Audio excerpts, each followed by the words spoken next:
Parole d'étudiant, proposée par l'Association nationale des industries alimentaires. Bonjour!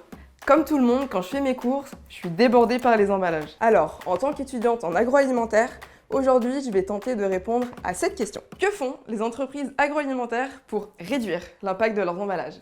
Pour le savoir, je suis allée à Beaune, en Bourgogne, chez Infinéo, le centre pilote de recyclage de Coca-Cola European Partners. C'est là qu'on fabrique 100% du plastique recyclé pour les usines d'embouteillage de la marque Coca-Cola en France. J'ai appris que l'emballage représente plus de la moitié de l'empreinte carbone du produit. C'est énorme! Du coup, pour réduire les émissions de CO2, l'entreprise doit agir en priorité sur les emballages. Logique! Pour cela, ils utilisent deux méthodes. La première, c'est de réduire le poids des emballages grâce à l'éco-conception. Ça fait des bouteilles plus fines, vous voyez?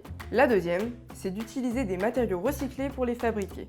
Par exemple, toutes leurs bouteilles en plastique contiennent 34% de plastique recyclé, appelé aussi le PET recyclé. Alors concrètement, comment une bouteille en plastique usagée devient une nouvelle bouteille? D'abord, les bouteilles usagées arrivent depuis les centres de tri. Elles sont triées pour ne conserver que les bouteilles en PET. Elles sont nettoyées et broyées en paillettes, puis chauffées et fondues pour obtenir du PET en granulés. On dirait des petits bonbons! Ensuite, on purifie les granulés pendant 16 heures.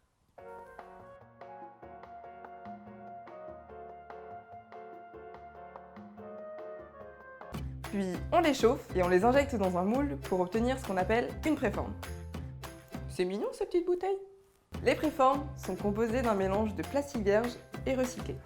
Pour obtenir la vraie bouteille de Coca-Cola, il suffit de souffler dedans.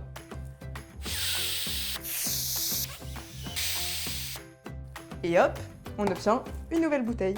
Et si ça dure si longtemps, c'est qu'à la sortie, le plastique recyclé a les mêmes propriétés que le plastique vierge. Il est apte au contact alimentaire.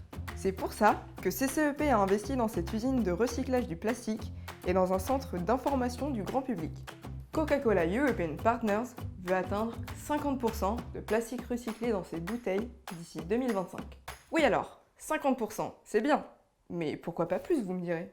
En fait, ce que j'ai appris, c'est que plus la bouteille contient du plastique recyclé, plus elle est sombre. Mais pour l'instant, il semblerait que les consommateurs ne soient pas prêts à les acheter. L'autre problème, c'est le manque de plastique usagé. Parce qu'en France, seule une bouteille plastique sur deux est triée. Donc, si on veut plus de plastique recyclé dans nos bouteilles, il faut que nous trions davantage. C'est pour ça que le centre Infinéo accueille plus de 2000 personnes par an pour les sensibiliser.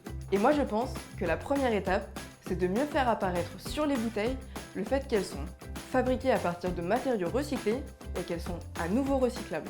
Et la deuxième, si on ne veut plus voir de déchets partout, c'est de continuer le travail d'information pour que tout le monde contribue.